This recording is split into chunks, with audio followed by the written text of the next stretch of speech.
같이 살펴보도록 하겠습니다. 저희가 지난주에는 이 하나님의 본성에 대해서 같이 살펴봤죠. 그래서 지난 시간에는 하나님의 본성에 대해서 살펴보면서 이 하나님의 본성이 무한하시고 또 영이시고 또 인격이신 그 하나님에 대해서 저희들이 살펴보았습니다. 그래서 우리가 인격이신 하나님이다. 그래서 그 하나님의 지정의를 가지고 계시고 그 인격이신 하나님과의 우리의 인격적인 교제를 나눌 수 있음에 대하여 우리가 살펴보았습니다.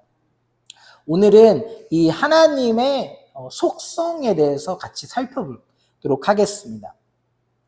우리가 이 하나님의 이 본성 또 본질에 대해서 그 자체를 명확하게 우리가 다 이해할 수는 없습니다. 하지만 우리가 하나님을 알 수 있는 것은 하나님께서 자신을 계시하기를 기뻐하셨기 때문에 또 드러내셨기 때문에 우리는 그 하나님을 알 수 있음을 우리가 계속 이야기하고 있죠. 네. 그러면서 이것의 목적은 하나님을 우리가 알 수 있고 또 하나님은 그 하나님을 우리에게 계시하시는 그 목적은 바로 우리로 하여금 하나님을 예배하는 대로 인도하기 위함이라는 것을 늘 언제나 우리가 기억해야 할 것입니다. 그래서 이 사마리아 여인과의 그 주님의 이 말씀 가운데 너희는 알지 못하는 것을 예배한다라고 하였죠.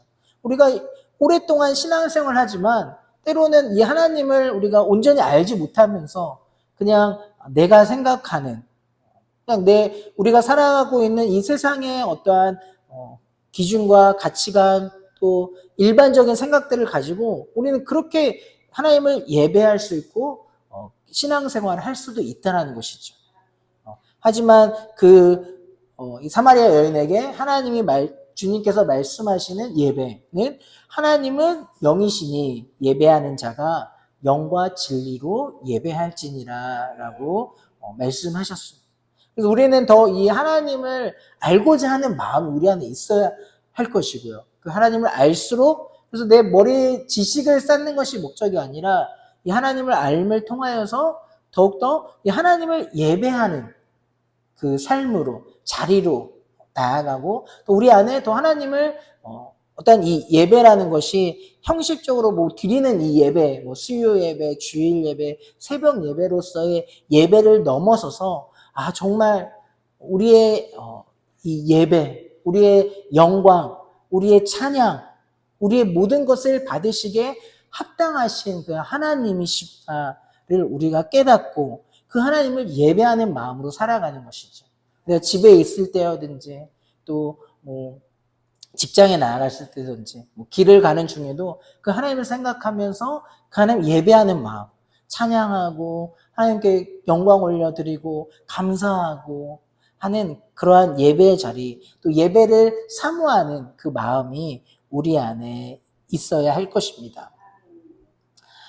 그렇다면 하나님의 우리가 오늘은 이제 하나님 자신을 나타내시는데 그 하나님 자신을 나타내시는 그것을 우리는 하나님의 속성으로서 그것을 알고 또 배우려고 오늘 하는 것입니다. 그래서 하나님의 속성이라는 것, 이 속성의 정의에 대해서 하나님께서 성경을 통해 나는 이런 하나님이다 라고 하나님께서 선언하시고 또 그 역사 가운데 보여주시는 하나님의 이 성품과 하나님의 특징을 말하는 것입니다. 하나님의 속성이라는 것은 성경 가운데서 하나님이 자신을 나타내시고 또 보여주시는 그 하나님의 성품과 특성을 가리키는 것입니다. 그리고 이러한 속성들에 대해서도 나오고요. 또 하나는 하나님이 자신을 어떠한 하나님의 이름으로 부르죠. 나는 엘로힘이다. 나는 또 이 랍치유의 하나님이다. 나는 승리의 하나님이다. 이렇게 자신의 이름을 통해서도 하나님 자신을 나타내시기도 하는데요. 그건 이제 다음에 저희가 살펴볼 것이고요. 먼저 오늘은 바로 이 하나님의 속성 가운데서 하나님께서 그 자신을 나타내시는 자신의 성품에 대해서 자신의 특징에 대해서 하나님께서 말씀하시는 것에 저희들이 집중해 보려고 합니다. 그런데 이 하나님의 속성에는 두 가지 속성으로 나눌 수가 있습니다. 좀 이제 딱딱할 수도 있지만 이 공유적 속성과 비공유적 속성이 두 가지로 있다는 것이죠. 그래서 요즘에는 그래도 이제 이 공유라는 단어가 우리 많이 쓰잖아요. 뭐 또한 이제 공유 문화, 그래서 함께 나누고 또 함께 하는 뭐 이런 물건을 공유한다라는 그런 공유의 개념을 저희가 많이 쓰고 있는데요.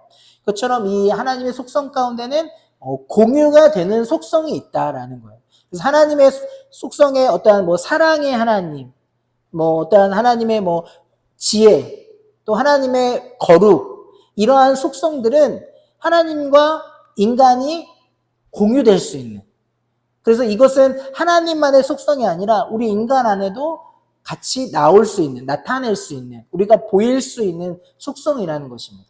이런 하나님과 우리 사이에 서로가 하나님의 형상대로 지음받은 우리 안에도 나타날 수 있는 속성들을 바로 공유적 속성이라고 합니다. 그래서 이것들에는 아까 얘기했던 것처럼 뭐 지혜와 또 사랑, 또 거룩, 또 공의, 이러한 것들은 우리 안에도 부족하지만 그래도 하나님의 이 속성을 닮아서 우리 안에도 나타날 수 있는 속성들이라는 것입니다. 하지만 절대적인 속성, 그리고 이 인간과 피조물과는 공유되지 않는 하나님께만 있는 속성들이 있다는 것이죠. 그리고 그것이 바로 오늘 우리가 살펴보고자 하는 이 핵심 주제들입니다. 그래서 우리에게는 없는, 하나님에게만 있는 하나님의 이 속성들이 무엇인지를 오늘은 우리가 같이 살펴보도록 하겠습니다. 그것이 바로 이제 이 하나님의 이 절대적 인격의 속성들이라고 나와 있는데요. 우리 한번 먼저 네 가지가 무엇인지 같이 읽어보도록 하겠습니다. 자, 첫 번째 무엇이라고 나와 있죠? 2번에 하나님의 절대적 인격의 속성들. 1번 영원성, 불변성. 그 다음에 2번 편재성, 무소부재. 3번 전지성. 4번 전능성. 우리가 이런 네 가지로 하나님에게만 있는, 우리 인간에게는 없는 이 네 가지 속성들에 대해서 오늘 살펴보도록 하겠습니다. 또 먼저 첫 번째 이 하나님의 영원성과 불변성입니다. 우리 하나님에게는 이 시작도 없으시고 끝도 없으신 분이에요. 우리 모든 피조물에게는 시작이 있고 끝이 있잖아요. 언제 우리의 생명도 시작이 있고 언젠가는 다 우리는 죽을 수밖에 없는 이러한 시작과 끝이 있는 우리 피조물이지만 하나님은 이 시작이 언제인지, 하나님 언제부터 계셨는지 거기에서 성경은 전혀 말해주고 있지 않다는 것입니다. 하나님은 이렇게 시작과 끝이 없으신 분이다 라고 우리에게 말씀하십니다. 시편 90편 2절 말씀에 산이 생기기 전 땅과 세계도 주께서 조성하시기 전 곧 영원부터 영원까지 주는 하나님이시니이다. 아멘. 바로 이 하나님은 이 시작도 없으시고 끝도 없으신 분이시라는 거죠. 영원하신 분이라는 거죠. 영원이라는 것이 어떤 우리가 이 하나님의 시작과 끝을 알 수 없다는 것입니다. 그리고 이 영원성과 또 연결해서 우리가 같이 생각해야 될 것이 바로 이 불변성이라는 것입니다. 불변한다라는 것은 절대적으로 변하지 않는다라는 것이죠. 그러니까 우리 하나님은 절대적으로 변하지 않으신다. 이 두 가지를 합치면 언제나 영원히 동일하신 하나님이라는 것입니다.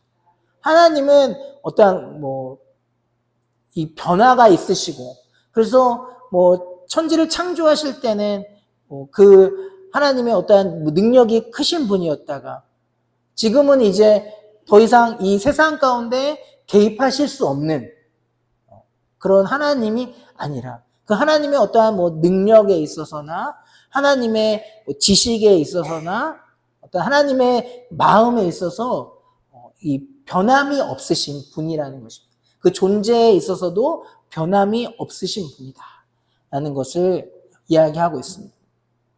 그래서 그렇지만 이 하나님의 불변성은 어떠한 기계의 불변함. 그래서 우리가 만약에 어떠한 기계들도 다 녹슬고 또 망가지고 고장나잖아요. 우리 뭐 선풍기만 해도 잘 돌아가다가 어느 순간에는 이제 모터가 고장나기도 하고 또 뭐 여러분 버튼이 고장나기도 하면서 결국은 뭐 못 쓰게 되고 망가지게 되는 거죠. 근데 그냥 이러한 기계인데 근데 이게 불변하다. 그러니까 영원히 뭐 망가지지도 않고 뭐 그대로다라는 이 기계적인 불변을 이야기하는 것보다는 이 하나님은 인격적인 하나님이시기에 이 사람과의 관계에서의 그분의 행동에는 변화가 있을 수 있다는 것이죠. 왜냐하면 인격적인 하나님이시기 때문에 어떠한 기계적인 하나님이 아니라 그래서 그냥 A면 B, B면 C 이러한 어떠한 기계적인 이 공식으로 인해서 반응하시는 하나님이 아니라 하나님은 변하지 않으시는 분이지만 그 변화에 있어서 인격이 있으신 하나님이기 때문에 그거에 따라서 하나님 반응하신다는 거죠. 우리의 뭐 행동에 따라서도 반응하시고 그에 따라서 우리 각자에게 그러니까 하나님은 동일하신 분이지만 각자에게 하나님은 다르게 역사하신다는 거죠. 네. 우리 그 사람에게 맞춰서 이 사람의 어떠한 성품과 또 성향에 따라서 막 좀 이제 뭐 와일드한 사람에게는 하나님은 좀 강하게 막 역사하시고 그렇게 해야 그 사람이 깨닫고 빨리 돌아오고 하니까요. 그렇게 하신 하나님이기도 하고 또 좀 차분하고 좀 그냥 하게 뭐 변화가 있어도 그런가 보다 하고 그런 사람에게는 하나님이 잠잠하게 찾아오셔서 말씀하시기도 하고 또 잠잠한 가운데 그 사람을 마음을 작은 것으로 하나님께서 그 마음을 변화시키기도 하고 하나님의 인격성을 가지고 있기 때문에 우리가 볼 때는 이 하나님 저 하나님 뭐 다른 거 아니야? 라고 생각할 수 있지만 그 하나님의 존재와 하나님의 이 본성에 있어서만큼은 불변하시다. 변함이 없으신 그 하나님이시다라는 것을 우리가 기억해야 할 것입니다. 그리고 두 번째로 우리에게 말씀하고 있는 이 하나님의 속성은 다음 페이지로 넘어가면요. 바로 편재성이라는 것입니다. 이 편재성이라는 것을 이제 뭐 무소부재하다라고 해서 뭐 어느 곳에나 계신다라는 거죠. 어느 곳에나 존재하시는 분임을 이야기하는 것입니다. 하나님의 속성에 있어서. 그래서 하나님의 이 우리가 본질에 대해서 살펴보면서 하나님의 무한하심을 이야기했잖아요. 제한이 없으신 하나님. 그런데 이 제한이 없으신 무한하신 하나님의 공간적인 의미로서 우리가 생각을 하면은 하나님은 안 계신 곳이 없다라는 것을 이야기하는 것이 바로 이 편재성인 것이죠. 그래서 안 계신 곳이 없다. 무소부재하신 하나님이라고 하는 것입니다. 하나님은 이러한 공간의 제한을 받지 않으시는 분이시죠. 우리가 이 하나님의 그 다윗이 언약궤를 가져올 때에 그 언약궤를 가져와서 이제 하나님은 이 성막 안에 지내고 있고 자신은 궁 안에 거하면서 하나님의 궤는 정말 이러한 허술한 이 장막에 거하신 하나님을 보면서 하나님을 생각하면서 하나님을 위한 집을 짓겠다 할 때 하나님은 사람이 지은 집 안에 거하시지 않는 분이다. 거기에 제한될 수 없는 분이다. 라고 말씀하시면서 이 다윗의 그 제한, 다윗이 집을 짓겠다는 것을 이제 거절하셨던 그 모습을 통해서도 이런 하나님이 어느 곳에서나 계시는 이 하나님의 편재성을 보여주고 있는 본문일 것입니다. 그래서 하나님은 이 공간의 제한을 받지 않으시고 그래서 온 우주에 충만히 계시고 그리고 동시에 모든 장소에 계시는 분이라는 것이죠. 하나님이 지금 우리 예배를 드리고 있으니까 이곳에서는 하나님이 계시고 근데 누가 오늘 수예배 안 나왔어. 그러면 하나님 계시지 않는 곳에서 정말 벌 받겠다. 우리가 뭐 그냥 쉽게 뭐 그렇게 얘기할 수 있지만 하나님은 여기에도 계시고 또 그곳에도 계시고 우리 예배당에도 계시고 우리 집안에도 계시고 직장에서도 계시고 내가 혼자 있을 때도 계시는 그 하나님이시라는 것을 이야기하고 있습니다. 그것에 대해서 우리 오늘 읽었던 이 시편 139편 7절에서 10절까지 말씀 제가 다시 한번 읽어보도록 하겠습니다. 내가 주의 영을 떠나 어디로 가며 주의 앞에서 어디로 피하리이까? 내가 하늘에 올라갈지라도 거기 계시며 수월에 내 자리를 펼지라도 거기 계시니이다. 내가 새벽 날개를 치며 바다 끝에 가서 거주할지라도 거기서도 주의 손이 나를 인도하시며 주의 오른손이 나를 붙드시리로다. 아멘. 우리가 때로는 참 우리의 믿음이 연약해지고 또 주님 원망이 될 때에 피하고 싶고 도망가고 싶고 그래서 오늘 이 시편의 저자가 주의 영을 떠나서 바다 끝에까지 가봐도 바다 끝에 가면 아무도 없겠지. 하지만 거기서도 하나님은 함께 계시고 나를 인도하시고 나를 붙드시고 계시다라고 이야기하고 있습니다. 우리가 주님의 영을 떠나서 있을 수 있는 곳은 없다라는 것이죠.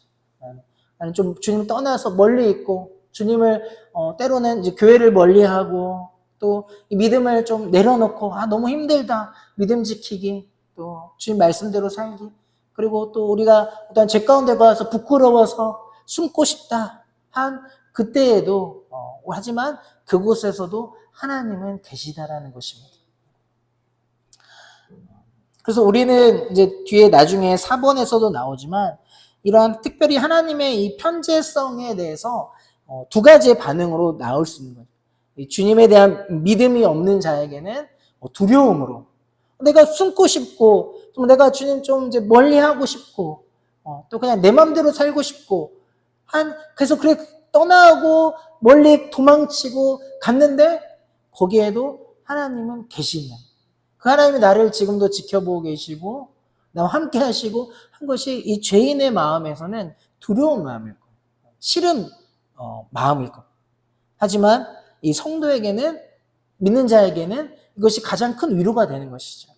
내가 정말 내 믿음이 너무 연약해지고 낙심되고 그래서 정말 모든 걸 다 피하고 도망가고 싶고 혼자 있고 싶고 또 죄 가운데 있을 그 연약한 그때에 내가 혼자 나밖에 없다라고 생각하는 그때에 하나님은 나와 함께 하시는구나. 내가 돌아봤을 때 내가 내 인생 가운데 정말 이 고난의 시간을 지나고 이 어둠의 터널을 지날 때 아무도 없었어. 그러니까 우리는 고백하잖아요. 하지만 돌이켜보면 그때에도 하나님은 거기 그 자리에 나와 함께 하셨다. 라고 우리에게 말씀해 주시잖아요. 그러한 하나님으로 우리는 위로를 받고 또 그 안에서 소망을 발견하게 되는 것 같습니다. 이처럼 하나님은 이 공간에 있어서 무한하신 내가 어느 곳에 있든지 그 하나님은 존재하시는 편재해 계신 하나님이심을 우리가 기억해야 할 것입니다. 또 세 번째로는 바로 전지성에 있습니다. 이 전지성, 전지전능 우리가 많이 사용하는 말이잖아요. 전지 모든 것을 아신다라는 것이죠. 또 이 편재성하고도 연결시키면은 이 하나님의 무한하심이 공간적으로는 편재하심 어느 곳에나 계신다라면 이 하나님의 전지성은 이 하나님의 지식에 있어 무한하시다라는 거죠. 그러니까 하나님의 이 지식에 볼 때 하나님의 지식에 한계가 있지 않고 모든 것을 다 아시는 분이라는 거죠. 그 편재하심이 모든 곳에 계셨다라면 그 하나님은 모든 것을 알고 계신다라는 것을 이야기하는 것입니다. 그래서 하나님은 우리의 과거, 또 우리의 현재, 또 우리의 미래의 모든 일을 알고 계시는 분이시다라는 것입니다. 그리고 우리의 마음의 가장 깊은 이 생각, 또 그리고 우리의 마음의 동기, 우리 사람은 모르죠. 우리 사람이 봤을 때는 이 사람이 지금 무슨 생각을 하고 있는지, 예배드리는 자리에 있으니까 다 같이 예배드리는 것 같지만 어떤 사람은 내가 가스불을 끄고 왔나, 네, 선풍기 안 끄고 온 것 같은데 하면서 딴 생각을 하고 있는 그 마음의 생각까지 하나님 다 알고 계시고, 또 그리고 우리가 하나님의 일을 하고 또 모든 일을 하는 데 있어서의 그 마음의 동기, 이게 내가 어떻게 하면 더 영광 받고 내가 좀 돋보이고 또 내가 그래도 뭔가 티나게 하려는지, 아니면 정말 그 낮은 자의 마음으로 하나님을 정말 섬기고 싶고 하나님의 교회를 같이 봉사하고 싶은 이 마음의 이 순수한 동기인지, 그 동기마저도 하나님은 다 알고 계신다는 것입니다. 그리고 하나님께서는 또 말씀에 우리의 이 머리털까지도 세신 분이시다. 나에 대해서 알지 못하시는 게 없다라는 것이죠. 우리가 하나님 앞에 기도하지 못해도 내가 아픈 곳, 또 그리고 내가 이거를 기도해도 되나? 또 그냥 내 욕심이 아닌가? 하면서 그냥 구하지 못하는 그것마저도 우리의 마음의 소원도 다 알고 계시는 그 하나님. 또 그리고 우리 앞날에 있어서 어떠한 일이 우리의 삶에 일어날지 그 모든 것을 다 알고 계시는 하나님이시라는 것입니다. 그것에 대해서 오늘 우리가 읽었던 이 시편 139편, 특별히 2절과 4절 말씀 우리 한번 같이 읽어보도록 하겠습니다. 2절, 4절, 2절부터 4절까지 같이 읽겠습니다. 주께서 내가 앉고 일어섬을 아시고 멀리서도 나의 생각을 밝히 아시오며 나의 모든 길과 내가 눕는 것을 살펴보셨으므로 나의 모든 행위를 익히 아시오니 여호와여 내 혀의 말을 알지 못하시는 것이 하나도 없으시니이다. 아멘. 우리의 이 앉고 일어섬을 하나님께서 다 알고 계신다. 네, 그리고 나의 생각, 그러니까 무슨 생각을 하고 있는지, 살아가는지 그 생각도 알고 계시고 내 모든 길, 내가 눕는 것을 아시고 내 모든 행위를 하나님께서 다 알고 계신다. 그리고 내 혀의 말조차도 하나님께서는 다 알고 계심을 이야기하고 있습니다. 이 또한 이 두 가지의 반응으로 나오겠죠. 이 말을 들으면 하나님 내 행동을 다 아신다고? 이거 나 몰래 한 건데 정말.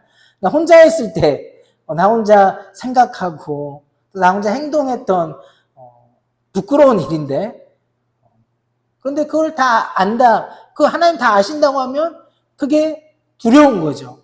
우리 마치 이제 그 CCTV로 해가지고 CCTV가 있는 것도 두 가지 반응이죠. 이 죄인들, 범죄를 일으키려는 자에게는 가장 무서운 도구겠죠. CCTV로 내 모든 행동, 일거수일투족을 다 알고 있다고 하면, 다 녹화되었다라고 하면은 내가 지은 죄가 다 드러나기 때문에 이 불편하고 두려운 마음이 들고, 하지만 또 이 믿음의 사람에게는 이 하나님께서 나의 모든 행동, 나의 모든 생각, 나의 마음의 동기, 나의 입술의 고백, 그걸 하나님께서 다 아신다는 것을 했을 때 그 마음에는 위로와 평안이 있는 것이죠.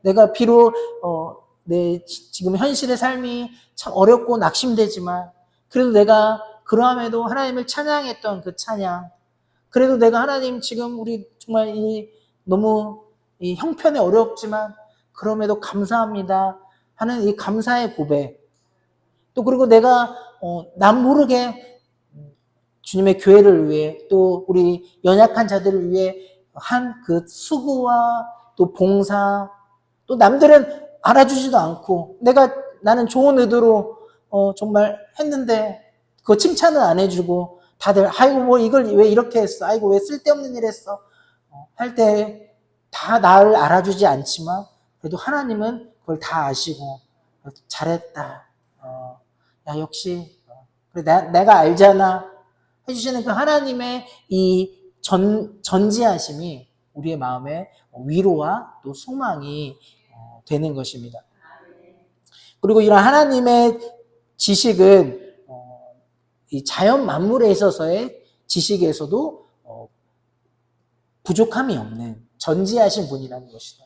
우리는 때로는 이 성경의 말씀이 또 하나님에 대해서 이 성경의 모든 과학의 이야기를 하지 않고 또 이 세상의 모든 만물의 법칙을 이야기하고 있지 않기 때문에 때로는 하나님도 그러면 이 세상 만물을 다 알지 못하시고 하나님도 알지 못하셔서 지금 이제 발견되고 있는 새로운 과학들 또 요즘에 이야기하고 있는 뭐 인공지능 AI 같은 것들이 정말 더 뛰어난 어떠한 이제 나중에는 이 정말 신의 역할을 할 수 있는 그래서 나중에 이제 이 인간 목사도 필요 없고 AI 목사가 대신 설교해주고 또 대신 상담해주고 사람들이 더 위로받는 데잖아요. AI가 이 상담해주는 걸 통해 사람들이 더 인간이 해주는 것보다 더 위로를 받고 또 성경 말씀도 어떻게 보면 더 모든 이 신학책이라든지 이 성경의 뭐 원어라든지 그런 정보를 다 조합해서 정말 맞는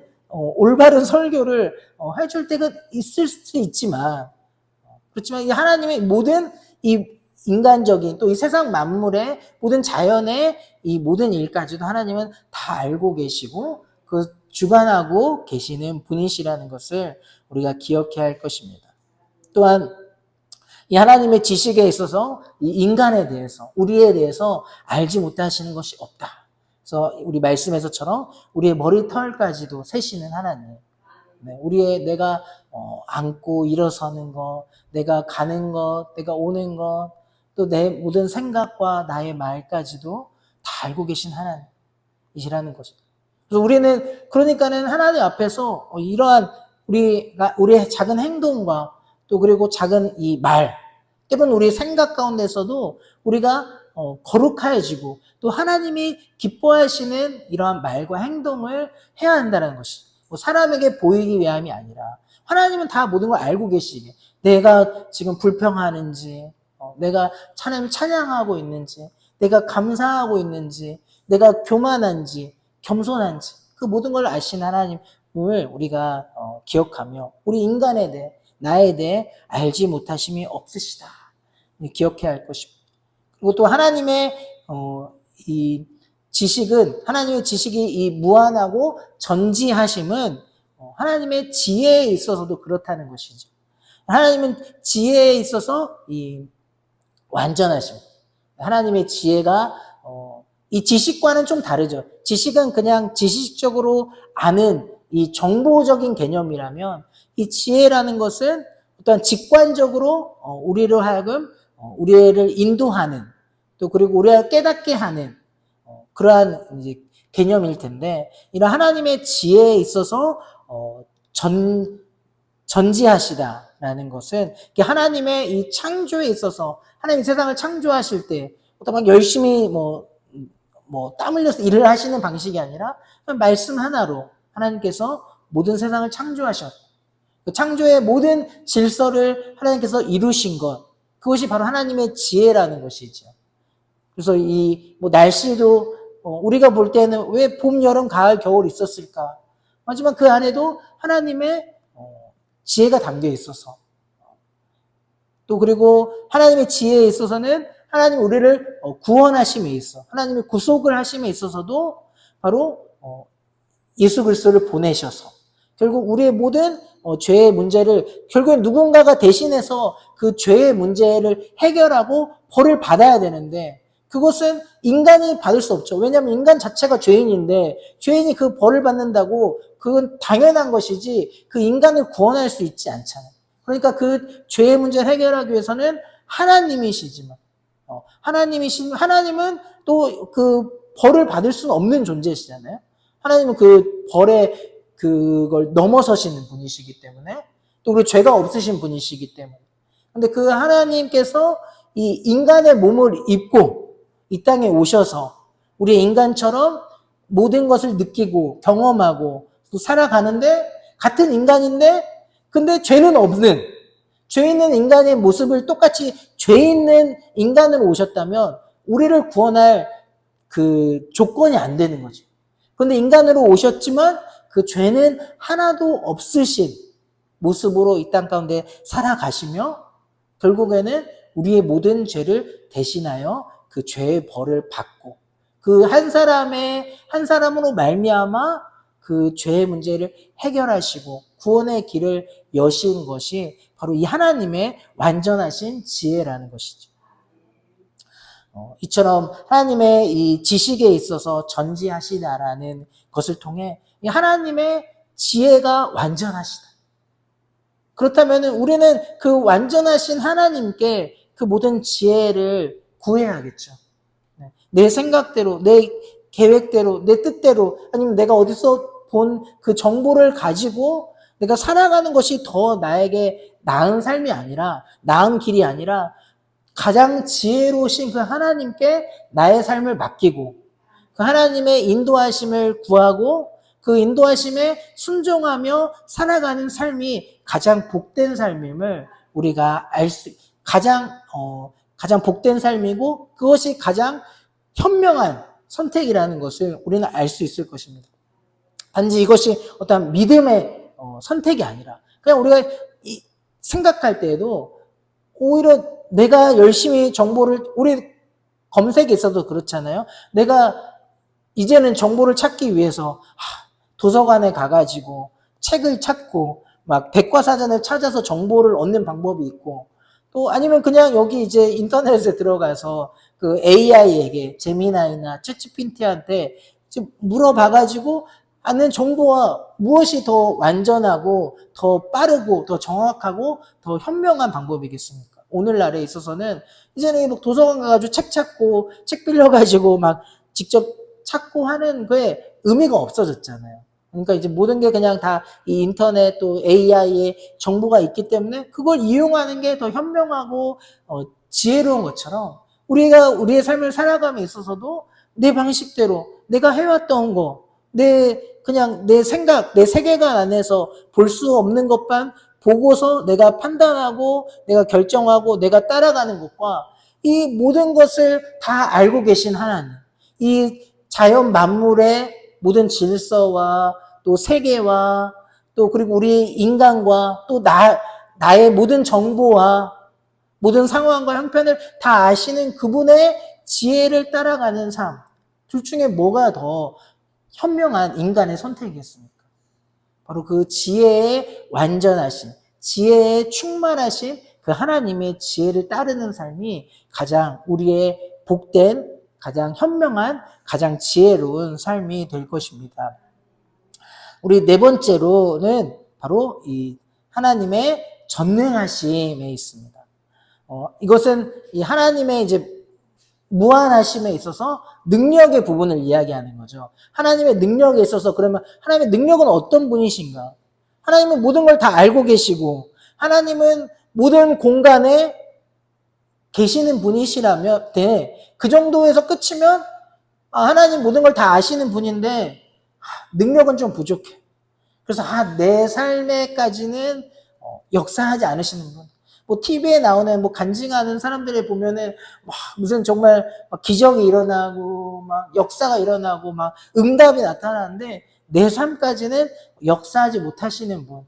아니면은 이 세상을 창조하실 만한 창조의 능력은 있지만 그리고 예수님을 보내셔서 그 사람을 구원할 능력은 있으셨지만 이제 오늘날의 시대에 와서 이 과학과 AI가 발전하고 다스리는 이 시대에는 하나님의 능력은 이제 필요가 없어진 성령의 역사는 이제 더 이상 일어나지 않는 이렇게 우리가 하나님을 제한할 수 없다는 것이죠. 그 하나님은 이 능력에 있어서도 무한하시다, 전능하시다라는 것을 우리가 기억해야 할 것입니다. 하나님은 그분의 이 거룩하신 뜻에 합당한 모든 것을 말씀 한마디로 이루실 수 있는 분이시죠. 그래서 이 세상을 창조하실 때도 그냥 말씀 한마디로 세상을 창조하시고 이 자연 만물을 만드시고 그 질서를 세우셨던 것입니다. 예레미야 32장 17절 말씀에 주에게는 할 수 없는 일이 없으시니이다 라고 나와 있습니다. 바로 주님의 이 능력에 있어서는 제한이 없으시다, 무한하시다, 전능하시다라는 것을 말씀하십니다. 이 하나님은 이 자신의 전능하심을 통해 뜻하신 그 모든 일을 이루실 수 있는 분이라는 거죠. 그러니까 이 하나님의 전능하심에 있어서 하나님께서 모든 게 전능하시니까 모든 것을 마음대로 하시는 분이냐 그러면 마치 이제 이 독불 장군 또 독재자가 전능하잖아요. 그 나라 안에서 전능하잖아요. 자기 그 말이 법이고 자기의 어떠한 뭐 행동에 그 누구도 제어할 수 없는 그러한 독불 장군처럼 그냥 자기의 힘을 막 써버리는 그러한 하나님이냐? 그것이 아니라 이 하나님의 그 온전하신 뜻에 따라서 자신의 또 이 성품에 합당하게 자신의 성품, 하나님의 성품이 사랑이시고 또 지혜이시고 거룩함이신 분이 우리에게 그 하나님의 능력이 있기 때문에 막 악한 방법을 써가면서 그 하나님의 일을 이루시지 않는다라는 것이죠. 그리고 하나님 지혜에 있어서 완전하시고 능치 못하심이 없으시기에 가장 지혜로운 방법으로 우리를 인도하시는 하나님이시라는 것입니다. 그렇게 하나님의 이러한 다른 속성들과 완전히 조화를 이룬 하나님의 이 능력, 하나님의 전능하심이 나타난다라는 것입니다. 그래서 우리는 이 하나님의 전능하심이 없다면 단 한 영혼도 구원할 수 없을 것입니다. 그래서 우리 하나님이 전능하신 분이 아니라면 우리 한 영혼 구원할 수 없는 거죠. 그런데 반대로 이야기하면 그렇다면 하나님이 전능하시다면 하나님이 구원하지 못할 사람은 없다라는 것입니다.